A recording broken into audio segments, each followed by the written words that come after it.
शुरुआत करें, नजर डाल लेते हैं इस वक्त की बड़ी और अहम खबर पर। इस वक्त की बड़ी खबर आ रही है देहरादून से। एनजीटी ने राज्य सरकार से की मसूरी को बचाने की सिफारिश। मसूरी आने वाले पर्यटकों की संख्या नियंत्रित करने की सिफारिश की गई है। समिति ने पर्यटकों से पंजीकरण शुल्क वसूलने की बात कही। कूड़ा प्रबंधन और स्वच्छता पर पंजीकरण का पैसा खर्च हो, समिति ने कहा है। जोशीमठ भूमि धसाव के चलते एनजीटी ने यह सिफारिश की है। तो बड़ी खबर आपको बता रहे हैं, देहरादून से आ रही है।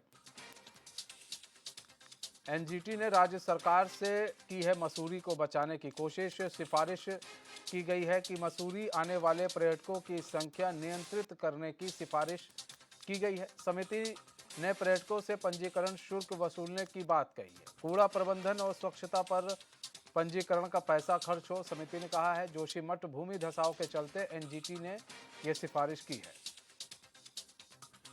दीपिका भंडारी हमारे संवाददाता हमारे साथ जुड़ चुकी हैं। दीपिका, एनजीटी ने सरकार से सिफारिश की है कि भाई एक अब मसूरी को बचाया जाए। जी बिल्कुल, देखिए मनीष, एनजीटी एक ऐसा कोड है जो कि वन संरक्षक, पर्यावरण संरक्षक को लेकर एक ऐसा कोड बनाया गया है ताकि अगर कोई भी ऐसी सिचुएशन आती है उसको संरक्षित करने की, तो उसमें ये समिति जो है वो अपना काम करती है। जो जितनी भी सरकारें हैं, राज्य सरकारें, उनसे बातचीत करती है, उनसे सिफारिश करती है कि वो उस क्षेत्र का जहाँ का उन्हें मतलब निरीक्षण किया है, उन्हें ये मालूम है कि वहाँ पे कोई दिक्कत है या वहाँ पे स्वच्छता नहीं है, वहाँ पे वन जो है, भूमि जो है वो खतरे में है। तो ऐसे जो मामले होते हैं उनके बारे में सरकार को जानकारी देती है, और ऐसा ही मामला अब उन्होंने सरकार के संज्ञान में डाला है, वो है मसूरी को बचाने का। क्योंकि आप सभी जानते हैं कि हर साल लाखों जो पर्यटक है वहाँ पे घूमने आते हैं, जिसको देखते वहाँ पे गंदगी भी रहती है, वहाँ पे जो तमाम चीज़ों की व्यवस्थाएं हैं वो खराब हो जाती है। ऐसे में एनजीटी ने ये सिफारिश की है सरकार से कि जितने भी पर्यटक मसूरी घूमने आते हैं उनकी तो सबसे पहले संख्या जो है वो सीमित की जाए, क्योंकि भारी संख्या में लोग वहाँ आते हैं। भारी संख्या वाहनों के कारण पर्यावरण में जो है प्रदूषण भी फैलता है, गंदगी भी फैलती है।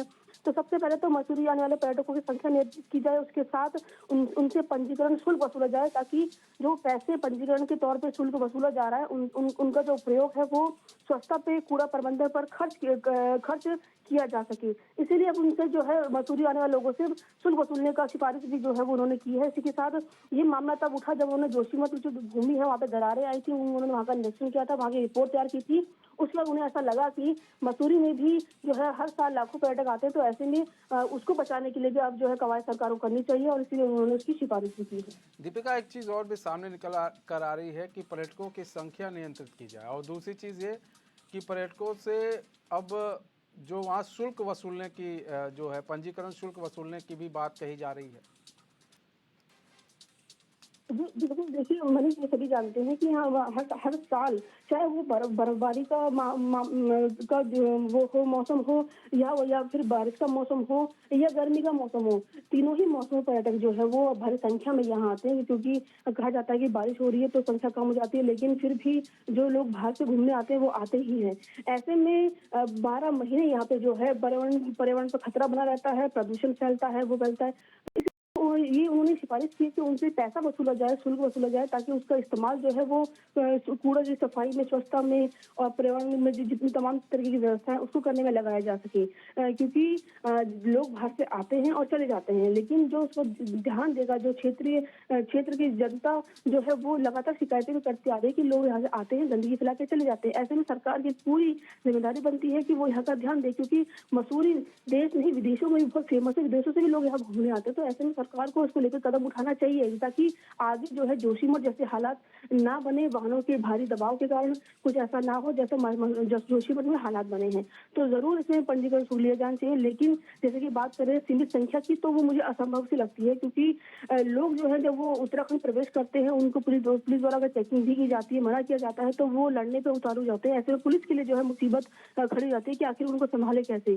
तो ऐसे में सरकार को कोई ना कोई नियम, कायदे, कानून बनाने चाहिए जरूर। नियम कायदे कानून बनाने चाहिए। और मसूरी में सबसे बड़ी बात यह है, एनजीटी ने भाई सरकार से सिफारिश की है कि उस ओर ध्यान दिया जाए, और हो सके तो भाई पर्यटकों का जो संख्या है उसे नियंत्रित की जाए और पंजीकरण शुल्क भी लगाया जाए। ऐसी सिफारिश है जोशीमठ को देखते हुए इस तरह के फैसले लेने को कहा गया है सरकार से, ताकि जोशीमठ जैसे हालात मसूरी में पैदा ना हो, क्योंकि भारी संख्या में लोग जाते हैं और वहाँ पर तो ऐसे में कोई दिक्कत परेशानी ना हो, वहाँ पर दबाव ना बढ़े, इसलिए एनजीटी ने राज्य सरकार से सिफारिश की है। बहुत बहुत धन्यवाद दीपिका, हमारे साथ जुड़ने के लिए, तमाम जानकारी देने के लिए।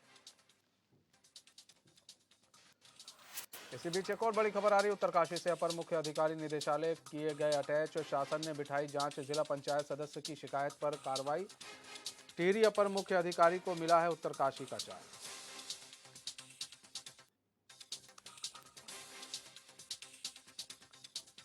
तो उत्तरकाशी से बड़ी खबर है। अपर मुख्य अधिकारी निदेशालय किए गए अटैच, शासन ने बिठाई जांच, जिला पंचायत सदस्य की शिकायत पर कार्रवाई हुई है। टिहरी अपर मुख्य अधिकारी को मिला है उत्तरकाशी का चार्ज।